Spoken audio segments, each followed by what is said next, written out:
Hello everyone. हम आपके class 11th की फिजिक्स स्टडी कर रहे थे, यूनिट कर रहे थे फोर्थ यूनिट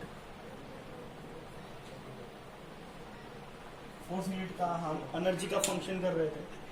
एनर्जी के फंक्शन में आज हम स्टडी करेंगे law of conservation of mechanical energy. Law of conservation of क्या होता है? Energy can neither be create, पढ़ा होगा, पहले ही बताया है।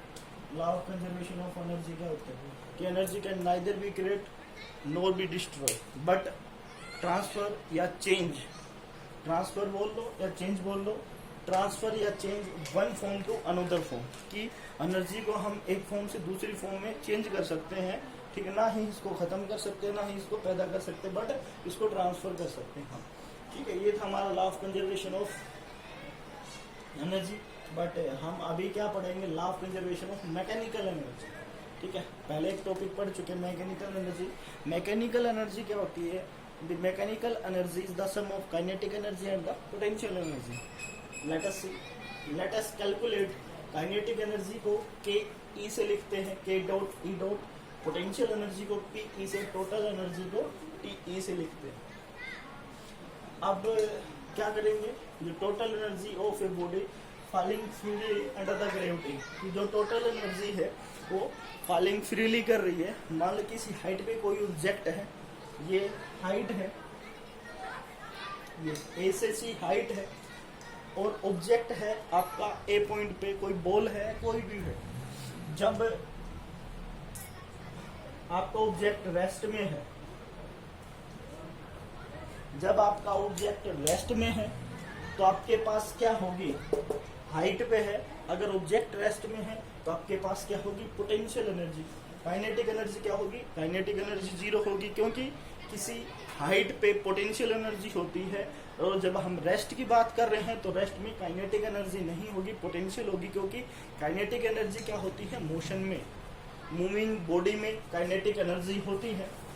तो आगे देखिए, let m be the mass of the body held at A. कोई मास है बॉडी का जो ए पॉइंट पे है, एम मास है, और हाइट एच है उसकी। मैंने बताया ए से ए कोई बॉडी है, पहले इसको मैं, ठीक है, ये बॉडी है यहाँ पे ए पॉइंट पे, ए रेस्ट पे है, तो रेस्ट पे होगा तो इनिशियल क्या होगा? जीरो होगा। ठीक है, अब जब आपका ऑब्जेक्ट ए पॉइंट पे है तो हाइट क्या होगी? तो हाइट क्या होगी? एच। ठीक है, ए पॉइंट पे है तो मैंने अभी अभी बताया है, ए पॉइंट पे है तो पोटेंशियल एनर्जी होगी। You know what is the value of potential energy? What is the formula of potential energy in mathematical form? In mathematical form what is the formula of potential energy? mgh। और मैंने अभी अभी बताया तो kinetic energy होगी जब आपका object rest में है तो वो क्या होगी? जीरो होगी। और where X G is the acceleration due to gravity, क्योंकि आपका जो बॉडी है एक्सक्लेशन ड्यू टू ग्रेविटी होगी। तो टोटल एनर्जी क्या होगी? Kinetic energy plus potential energy. हम मैकेनिकल एनर्जी के अंदर ये चीज कर चुके हैं, तो टोटल एनर्जी क्या होगी? Kinetic energy plus potential energy. हमने ए पॉइंट के लिए काइनेटिक एनर्जी क्या निकाली? जीरो, क्योंकि काइनेटिक एनर्जी रेस्ट में है, फिर बता देता हूँ जीरो है। और वो किसी हाइट पे लेके चलते हैं या किसी हाइट की बात करते हैं तो पोटेंशियल एनर्जी mgh होगी। अगर हाइट ही खत्म कर दें तो पोटेंशियल एनर्जी जीरो हो जाएगी। ठीक है, तो kinetic energy zero, potential energy mgh, तो mgh इक्वल टू वैल्यू क्या आ गई? E1 equal to first energy क्या आ गई? जब आपका पॉइंट या आपका ऑब्जेक्ट ए पर हो तो mgh। अब उसने क्या करना शुरू कर दिया? मूव करना शुरू कर दिया, और वो ऑब्जेक्ट कहाँ आ गया? वो ऑब्जेक्ट कहाँ आ गया? बी पॉइंट पे। उसने कुछ ना कुछ क्या एक्वायर कर ली? कुछ ना कुछ डिस्टेंस एक्स कर लिया एक्वायर बी पॉइंट तक।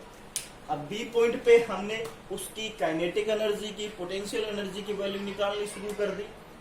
तो सबसे पहले हम देखेंगे कि उसने मोशन करना शुरू कर दिया, तो आपके पास ये आपको पता चल गया कि काइनेटिक एनर्जी होनी शुरू हो गई है। और जब वो मोशन करना शुरू कर देता, हाइट कम होनी शुरू हो जाती है, तो पोटेंशियल एनर्जी आपकी कम होना शुरू हो जाती है। ठीक है, इसकी हाइट कम होना शुरू हो गई है और पोटेंशियल एनर्जी, क्योंकि ऑब्जेक्ट कुछ हाइट से था, अब वो ग्राउंडेड की तरफ आ रहा है, आपका क्या है ग्राउंड। तो सबसे पहले हम क्या निकालेंगे, काइनेटिक एनर्जी हाफ mv²। अब आपके पास mv² की वैल्यू क्या आएगी, तो आपने एक मोशन ऑफ इक्वेशन यूज की v² माइनस u² 2as, और आपको पता है कि u की वैल्यू 0 है और a is the acceleration due to gravity क्या हो गई है g, और s क्या है आपके पास, उसने जितनी a से b तक डिस्टेंस कवर की या जिस उसने कितना वो एनर्जी गेन की है x, ठीक है। तो s is equal to x, ठीक है। अब काइनेटिक एनर्जी क्या आ गया, हाफ mv² था, तो यहां से मैं फिर सोल्व कर देता हूँ, v की वैल्यू रखेंगे 2gx आगे v² की, 2 से 2 कैंसिल, तो क्या बना mgx। अब बात करेंगे पोटेंशियल की, पोटेंशियल क्या होगी, height of the body at be above the ground cb। भाई ये तो रह गई है, हाइट बची कितनी है आपके पास h माइनस एक्स, क्योंकि इसमें से x तो माइनस हो गई है, हाइट वही है जो उसमें बची हुई है, कितनी बची है h माइनस एक्स, तो पोटेंशियल एनर्जी क्या होगी mg h माइनस एक्स, ठीक है। अब टोटल एनर्जी निकालेंगे, इनटू टोटल एनर्जी क्या होगी, kinetic energy plus potential energy क्या होगी, kinetic energy plus potential energy. Kinetic energy क्या है mgx और पोटेंशियल एनर्जी क्या है, पहले क्या थी पोटेंशियल एनर्जी mgh, अब उसमें से क्या होना शुरू हो गई, पोटेंशियल एनर्जी कम होना शुरू हो गई है, क्योंकि उसमें से x माइनस हो गया है। मान लिया पहले 5 थी और उसमें से 2 माइनस हो गई है, तो कितनी बची, 3 बची। तो mgh से मल्टीप्लाई करेंगे और माइनस mgx से mgx कैंसिल, तो क्या बचेगा आपके पास mgh। गॉट इट, दो एनर्जी आपके पास आ गई है, ये भी E2 is equal to mgh आई है। अब हम निकालेंगे जब आपका ऑब्जेक्ट ग्राउंडेड पे पहुंच जाता है, तो let the body allow to fall freely under the gravity, it strike the ground at C with velocity, ठीक है। अब यहाँ पे कुछ ना कुछ पहले वेलोसिटी ली थी, लिख सकते हो आप भी, भाई इसने कुछ ना कुछ वेलोसिटी एक्वायर की थी पहले, फिर से बता देता हूँ बी पॉइंट के लिए, भाई इसकी v की वैल्यू क्यों निकालें, क्योंकि कुछ ना कुछ वेलोसिटी एक्वायर की थी इसने, और कुछ वेलोसिटी एक्वायर की थी, उसको क्या नाम दे दिया v, और v की वैल्यू हमने निकाली थी, मैं आपको फिर से बता दिया है। ये v की वैल्यू क्यों निकाली थी, क्योंकि a से b पॉइंट तक पहुंचने के लिए इसने कुछ ना कुछ वेलोसिटी एक्वायर की थी, वो वेलोसिटी की वैल्यू हमने निकाली है मोशन ऑफ थर्ड इक्वेशन से, v² is equal to gx, उसको काइनेटिक एनर्जी में पुट कर दिया है।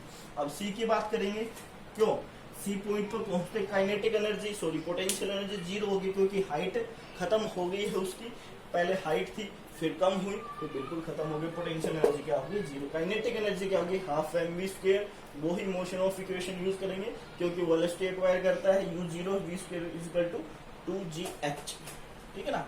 2gh क्या आ गया, क्योंकि उसकी टोटल हाइट क्या होगी है h, और g तो आपको पता ही है, तो वैल्यू रख लेंगे काइनेटिक एनर्जी में हाफ mv² v² की वैल्यू 2gh, तो 2 से 2 कैंसिल, क्या बचेगा mgh। तो टोटल एनर्जी क्या आ गई, क्या निकालेंगे, टोटल एनर्जी कैसे निकालेंगे, kinetic energy plus potential energy, kinetic energy mgh, potential क्या है 0, तो आपके पास क्या बचेगा E3 is equal to mgh।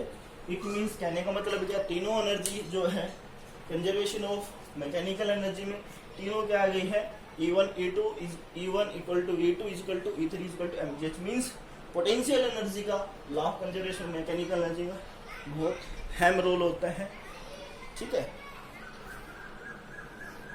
तो ये टुडे टॉपिक था, आज का टॉपिक था। आई थिंक आप लोगों को कोई दिक्कत नहीं हुई होगी, सिंपल सा टॉपिक था। तो आज के लिए इतना ही। For thank you, have a nice day, for wonderful day.